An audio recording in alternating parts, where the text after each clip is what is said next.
Praise the lord. యేసుక్రీస్తు దివ్యనామంలో ఉదయకాల సమయంలో కార్యక్రమం వీక్షించుచున్న మీ అందరికీ నా హృదయపూర్వక వందనాలు తెలియజేస్తున్నాను. మీలో చాలామందికి ఉన్నటువంటి ఒక ఆలోచన ఏంటంటే, నాకే ఎందుకు ఈ కష్టాలు, నాకే ఎందుకు ఈ ఇబ్బందులు, నాకే ఎందుకు ఈ దుఃఖం, నాకే ఎందుకు ఈ వేదన, దేవుని నమ్మి కూడా చాలా కష్ట పరిస్థితుల్లో ప్రయాణిస్తున్నానే, జీవిస్తున్నానని చాలామందికి మీలో అనేక రకాలుగా శోధనల మధ్యలో, కష్టాల మధ్యలో, వేదనలో, ఇరుకు ఇబ్బందుల్లో మీకు ఆలోచనలు వస్తూనే ఉంటాయి. అయితే దేవుని నమ్మిన తర్వాత కష్టం ఉండదు అని బైబిల్లో ఎక్కడ లేదు.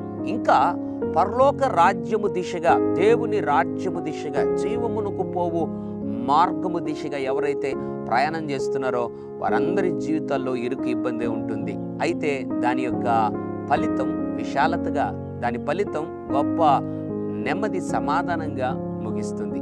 ఉదయకాల సమయంలో నాకెందుకు అనుకుంటున్నావా? భయపడద్దు. ప్రతి పరిస్థితుల్లో దేవుడు తోడుగా ఉంటాడు.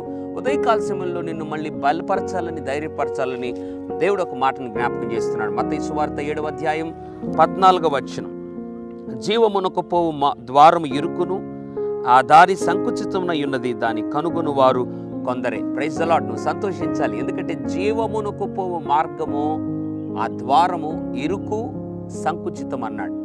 కాబట్టి దాన్ని కనుగొని వారు కొందరే అన్నాడు. ఆ కొందరిలో నువ్వు నేను ఉన్నందుకు ప్రభుని ఎంతగానో స్తుతించాలి.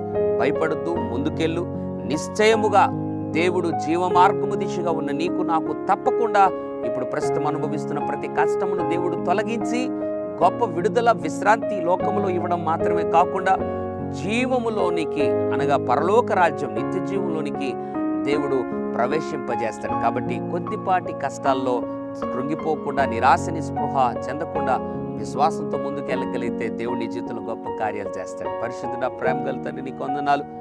జీవమునకు పోవు ద్వారం ఇరుకు, సంకుచితం, దాన్ని కనుగొని వారు కొందరే అన్నావు. ఉదయకాల సమయంలో ఎంతమంది దుఃఖపడుతున్నారు, వేదన పడుతున్నారు, వారందరినీ జ్ఞాపకం చేసుకొని నువ్వు బలపరిచి, నువ్వు మాట్లాడి ధైర్యపరిచిన ప్రతి మాటకు నీకు లెక్కలేని స్తుతులు, స్తోత్రాలు. ప్రత్యేకించి మరొకసారి అందరినీ ఆదరించి బలపరిచి జీవమార్గము దిశగా సోలిపోకుండా నడిపింపచేయమని యేసు నామములో ప్రార్థిస్తూ ఉన్నాము తండ్రి. ఆమెన్. God bless you.